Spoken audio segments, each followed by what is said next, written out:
आज हम लोग दर्शन शास्त्र में जैन दर्शन के बारे में पढ़ेंगे। जैन दर्शन जो है ये भारतीय दर्शन का एक अंग है और ये नास्तिक दर्शन है। तो इसमें जैन दर्शन में नीति शास्त्र क्या है और धर्म क्या क्या परिभाषा इसका है, मतलब इसको धर्म के रूप में कैसे और क्यों लिया गया। जैन दर्शन जिस तरह से हम देखते हैं कि ये नास्तिक दर्शन है और अनिश्वरवादी है। अनिश्वरवादी का मतलब जो ईश्वर को नहीं मानता है।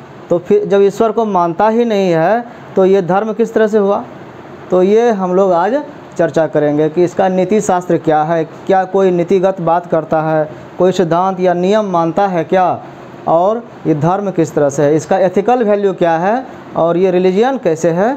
हम लोगों को यही चर्चा करना है जैन दर्शन के अनुसार। तो जैन दर्शन जो है ये जीवों में अनंत शक्ति निहित है ऐसा मानता है। जैन दर्शन में हम जीवों की बात करते हैं, जीव और आत्मा इसमें एक ही है और जीव ही वो उसकी जो क्वालिटी है वो सुधार करके वो ईश्वर की ओर जाता है। इसमें ईश्वर तो नहीं कहा गया, लेकिन जो जीव मुक्त हो जाता है बंधन से उसको तीर्थंकर कहा गया है, अरिहंत कहा गया है। तो वो जो होते हैं वो जीव ही होते हैं। तो जीव अपने लेवल को जिस तरह से हम लोग प्रमोशन करते हैं, कुछ सीख करके अच्छे पद पर जाते हैं, वैसे ही जीव ऊपर जाता है। तो जीव में वास्तविक गुण पहले से रहता है, जीव में कोई गुण बाहर से नहीं आता है। जैसे कि हम ही लोग अभी पढ़ रहे हैं, कुछ सीख रहे हैं, तो ये दो तरह का सिद्धांत है कि हम लोग बाहर से पढ़ रहे हैं कि खुद से पहले से पढ़े हुए हैं। तो एक चीज़ देखते हैं कि टीचर कोई चीज़ जब पढ़ाता है तो अगर 10 बच्चे बैठे हैं तो 10 बच्चे में एक समान विकास उसका नहीं होता है। 10 बच्चे एक समान नहीं समझ पाता है, कई कारण है उसका, कुछ कोई समझ जाता है कोई नहीं समझ पाता है। तो ये कहा जाता है कि जो गुरुजी ने बताया, जो बता रहा है कोई टीचर, तो स्टूडेंट वही सीख पाता है जिसका मन जागृत रहता है, उसके मन में पहले से वो ज्ञान है, बस उसको जगाना है। जगाने का काम ईश्वर यहाँ गुरु करता है, टीचर करता है। तो टीचर जो है माइंड में सोए हुए ज्ञान को जगाने का काम करता है। जिसका वो ज्ञान जग गया वो विद्वान हो गया, तेज हो गया। जो नहीं जगा पाया और उसका माइंड क्या हो गया, इनएक्टिव स्थिति में। अपना माइंड जो है, माइंड का कुछ ही भाग हम लोग को उपयोग में आता है। ये जो माइंड है, ये माइंड का क्या है, ये 2 पार्ट में। तो ये जो सेरेब्रम है दोनों, ये लेफ्ट एंड राइट ब्रेन जो है ये इसमें रहता है, हम लोग इसका उपयोग करते हैं। और पीछे में हिंड ब्रेन रहता है, उसमें मेमोरी रहता है। तो इसमें से हम लोग 5% भी उपयोग नहीं करते हैं, अपने माइंड को ऐसे ही निष्क्रिय छोड़ देते हैं। तो इससे जगा करके ज्ञान को हम बाहर ला सकते हैं। तो जैन ये साइंस कहता है, लेकिन दर्शन भी वही कहता है कि व्यक्ति में जो होता है अनंत शक्ति उसमें निहित होता है, उसमें सभी शक्तियाँ पहले से ही समाविष्ट रहता है। वो तब भूल क्यों जाता है व्यक्ति, हम क्यों नहीं जान पाते हैं कि हमारे पास इतना शक्ति इतना ज्ञान है, तो वो बंधन के कारण सब भूल जाता है। जीव स्वभावतः चेतन होता है, पूर्ण होता है वो, एवं अनंत होता है। अनंत का मतलब जिसका अंत नहीं है, जिसको हम लोग ये नहीं कह सकते हैं कि इतना सा ज्ञान है, ये हम लोग नहीं कह सकते, कोई इसका सीमा नहीं है। इसमें जो अनंत ज्ञान है तो मुख्य रूप से इसको जैन अनंत चतुष्टय के नाम से कहते हैं कि अनंत ज्ञान तो है, लेकिन अनंत चीज़ जो शक्ति है वो कितना है, कितने प्रकार का है।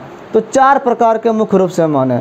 वो क्या क्या है, अनंत ज्ञान, अनंत दर्शन, अनंत शक्ति और या वीर्य, और अनंत आनंद या सुख।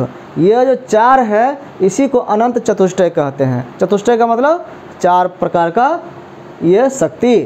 तो ये चारों शक्ति जीव में पहले से रहता है।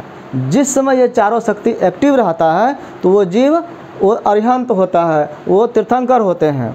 तो वो अरिहंत जो होता है, जिसको अरिहंत परमेष्टि भी कहते हैं तीर्थंकर को, उनमें 46 गुण होता है टोटल, और वो उसमें प्रेजेंट होता है। और 18 जो दोष है दुनिया में, वो दोष उसमें नहीं होता है जो जीवों में होता है। तो 46 गुण में 34 अतिशय प्रकार के गुण होते हैं। अतिशय क्या हुआ, जो आम आदमी में नहीं होता है। वो 34 प्रकार के एक्स्ट्रा गुण होते हैं और 8 प्रकार के प्रतिहार्य गुण होते हैं और 4 ये अनंत चतुष्टय है। इस तरह से 46 गुण जिसमें आ गया, वो जीव अपने आप में समझो कि वो पूर्ण है, वो एक तरह से तीर्थंकर हो गए, उन्हीं को ईश्वर माना गया यहाँ पर। तो ये गुण जो है, ये अनंत ज्ञान क्या है, कहता है सीमातीत ज्ञान, ज्ञान इतना जिसका सीमा नहीं हो, अनंत ज्ञान है वो, इन्फिनाइट नॉलेज है। ये कब होगा? अच्छा, ये ज्ञान जो होता है, ये ज्ञान कह रहा है कि 4 घातिया कर्म है, 4 ऐसा कर्म है जो इससे वंचित करता है। तो उस 4 प्रकार के कर्म को अगर नष्ट कर दें, हम उसको हटा दें, तो हमको ये ज्ञान मिल जाएगा। एक तरह से वो पर्दा है जो इसको ढक के रखता है। तो समस्त ज्ञानावरण कर्म जो है, ज्ञान पर आवरण करने वाला कर्म, उसका क्षय से उत्पन्न होता है, उसके नष्ट होने से अनंत ज्ञान की उत्पत्ति होती है। और दूसरा है अनंत दर्शन। दर्शन क्या हुआ? ये हमारा इन्फिनाइट फेथ, हमारा विश्वास, हमारी सोच, तो वो कैसा है? अनश्वर होना चाहिए, उसका अंत नहीं होना चाहिए, और जब कभी ख़त्म नहीं होता है तब वो अनंत दर्शन की स्थिति में पहुंचता है। ये दर्शनावरण कर्म जो है, उसका नष्ट होने से ख़त्म होता है। हम जो अपना अलग अलग विचार बना कर रखे हुए हैं, ये विचार ख़त्म होने पर ही अनंत दर्शन का हमारे पास वो आता है ज्ञान। अनंत शक्ति या वीर्य, ये शक्ति कितना है? ये शक्ति भी अंत नहीं है, जिसका अनंत होने वाला वो वीर्य या शक्ति है। तो इन्फिनाइट पावर जब हो गया तो वो उसको क्या कहते हैं कि वो ईश्वर हो गया। तो ये शक्ति जो है, इन्फिनाइट पावर, ये अंतराय कर्म जो है, दुनिया का कर्म जो है, इससे के नष्ट होने के बाद ही ये होता है। अगला है अनंत आनंद या सुख। ये कैसा सुख है? Infinite bliss. ये है कि मोहनीय कर्म, जब दुनिया के मोहने वाले कर्म, हमको भावने वाला कर्म, जो हमको अच्छा लगता है, हम वही कर्म करते हैं। तो ऐसा कर्म करने से हम बंधन में पड़ते हैं। तो ये जो कर्म है, ये मोहनीय कर्म जब नष्ट हो जाता है, तब आनंद हमको मिलता है, तब सुख मिलता है, जो अनंत है, जिसका अंत नहीं होता है। और ये कैसे होता है? ये सुख जो होता है, इंद्रियातीत सुख है। ये इंद्रियों के द्वारा सुख नहीं है, हमारे मुंह के द्वारा, हमारे आँखों के द्वारा, हमारे कान नाक के हाथ के द्वारा ये सुख नहीं मिलता है। ये इस सबसे अलग सुख है। जीव शरीर धारण करने पर, जब जीव शरीर धारण करता है तो और बाधाओं से घिर जाता है, जब अपने आसपास के बाधाओं से, दुनिया के बाधाओं से घिर जाता है, तब उसका जो वास्तविक स्वरूप है, जो जीव का जो ये अपना गुण है, उसको वो भूल जाता है।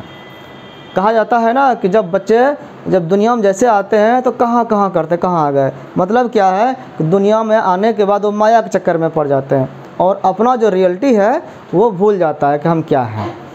तो जीव ये अपना ये शक्ति को क्यों भूल गया? इसलिए कहा जाता है हर व्यक्ति हर काम कर सकता है और कुछ भी कर सकता है, क्योंकि उसके पास सारा शक्ति है, लेकिन कब? जब उसका उपयोग करना चाहेगा। और ये जो है वो भूल क्यों गया कि हम नहीं कर सकते हैं? इसलिए भूल गया है क्योंकि वो शरीर धारण कर लिया है। जब शरीर धारण कर लेता है तो शरीर का एक सीमा होता है और बाधाओं से घिर जाता है। आसपास की बाधाएं जो होती है वो डिस्टर्ब करता है। तुम ये नहीं कर सकते हो, तुम ये नहीं कर सकते हो। अगर ये कह दिया तो बार बार मन में आता है कि हम ये नहीं कर सकते हैं। इससे क्या होगा कि हमसे कुछ भी नहीं होगा, अपनी शक्ति रहते हुए भी हम नहीं कर सकते हैं। बहुत सारे मूवी में दिखाया गया है कि पैरालिसिस मारा हुआ है, उठ नहीं पा रहा है, लेकिन उसको मोटिवेशनल दिया जाता है बार बार कि तुम दौड़ सकते हो, तो अचानक वो कभी कभी चलने लगता है। और उसको ऐसा कुछ अचानक कुछ घटना घट जाता है तो वो भूल जाता है कि हमको पैरालिसिस मारा हुआ है, हमारा पैर काम नहीं कर रहा है, और वो मन से इतना स्ट्रांग हो जाता है कि दौड़ता है और उसका पैर भी काम करने लगता है। और कई बार ऐसा हुआ है एग्जाम्पल कि मन की शक्ति से शरीर को भी लोग आगे उसका जो शरीर का जो कैपेसिटी है उससे बाहर आकर के भी काम कर पाता है। जीव बंधन से मुक्त होकर, अगर ये बंधन जो है जो कुछ सीमा में बांध देता है, अगर इस बंधन से मुक्त हो जाए तो पुनः अपना जो अनंत स्वरूप है, ये जो चारों गुण है, उसको प्राप्त कर लेता है और वो जीव पहले जैसा ही हो जाता है। मोक्ष प्राप्ति, अब ये जो बंधन से मुक्ति हुआ तो बंधन से मुक्ति होने को ही मोक्ष प्राप्ति कहते हैं। तो मोक्ष प्राप्ति के क्या मार्ग हैं, कैसे मोक्ष मिलेगा? तो जैन दर्शन में 3 मार्ग बताए गए हैं।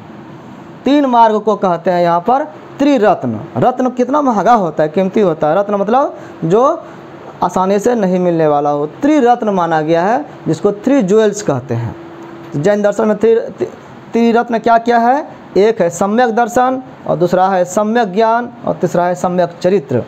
हमारा जो है दर्शन जो है, हमारा जो विश्वास है, फेथ है, वो कैसा होना चाहिए? सम्यक होना चाहिए। सम्यक का मतलब उचित। हमारा विचार जो है, हम लोग कहते हैं ना, अपने सबसे पहले क्या बदलना है? अपने बुद्धि को बदलना है, अपने विचार को बदलना है। हम लोग शिक्षा को आगे बढ़ाने का प्रयास करते हैं। जिस समाज में जन जागृति नहीं है, शिक्षा का अभाव है, वहाँ के लोग पिछड़े होते हैं ना, वो सही से काम नहीं कर पाते हैं, सभी रिलेशन को समझ नहीं पाते हैं। तो सबसे पहला जो जरूरी है, सम्यक दर्शन की जरूरी है। उसका दर्शन, उसका सोच जो है, उसका फेथ जो है, वो उचित हो।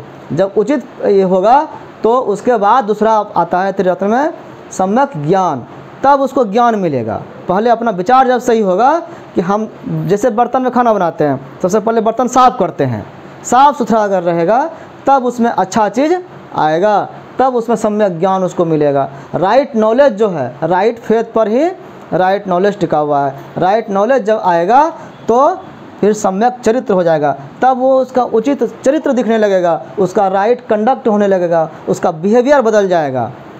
तो सबसे पहले क्या जरूरी है? उसका फेथ, विश्वास सही हो, फिर नॉलेज आएगा। और जब नॉलेज जब आएगा कि हमको क्या कैसे करना है, तो उस नॉलेज के हिसाब से व्यक्ति जीने लगता है।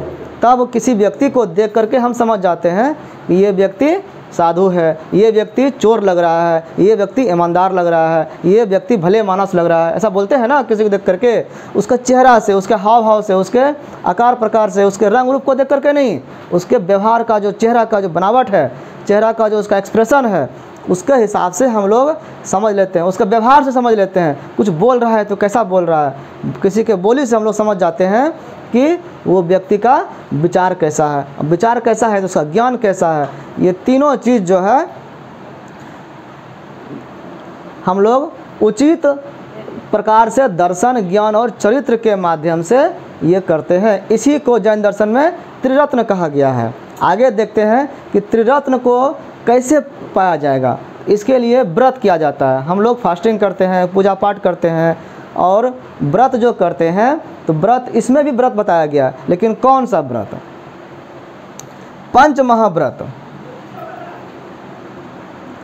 तो हम लोग देख रहे हैं कि ये जो मोक्ष प्राप्ति के 3 मार्ग हैं, इसको कैसे प्राप्त कर सकते हैं। इसको प्राप्त करने के लिए व्रत किया जाता है। व्रत जो है, हम लोग व्रत करने का मतलब क्या है कि कुछ पाने के लिए प्रयास करना। तो व्रत कैसा है? महाव्रत, व्रतों का भी व्रत, महाव्रत। मतलब सबसे बड़ा व्रत क्या है? क्या वो हम लोग जो सोमवारी किए, गुरुवारी किए और कोनो पूजा व्रत करते हैं वही है? तो वो व्रत नहीं है। व्रत क्या है सच में? वो महाव्रत पंच है। जैन दर्शन के अनुसार 5 महाव्रत है, पंच महाव्रत, जिसको कहते हैं द 5 ग्रेट वोज। 5 गो वो ग्रेट वोज है, व्रत है। इसका पालन आवश्यक है, अति आवश्यक है।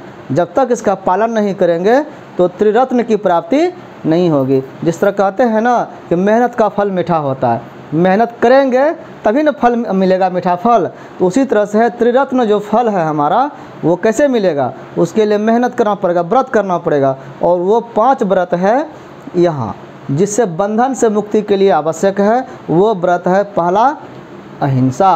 अहिंसा क्या है? नॉन वायलेंस, हिंसा नहीं करना। अ मतलब नहीं, और हिंसा मतलब किसी को कष्ट पहुंचाने का काम करना, किसी की हत्या करना और किसी तरह का कष्ट, दुख, तकलीफ पहुंचाना किसी को, वो होता है हिंसा। तो हिंसा को नहीं करना मतलब अहिंसा।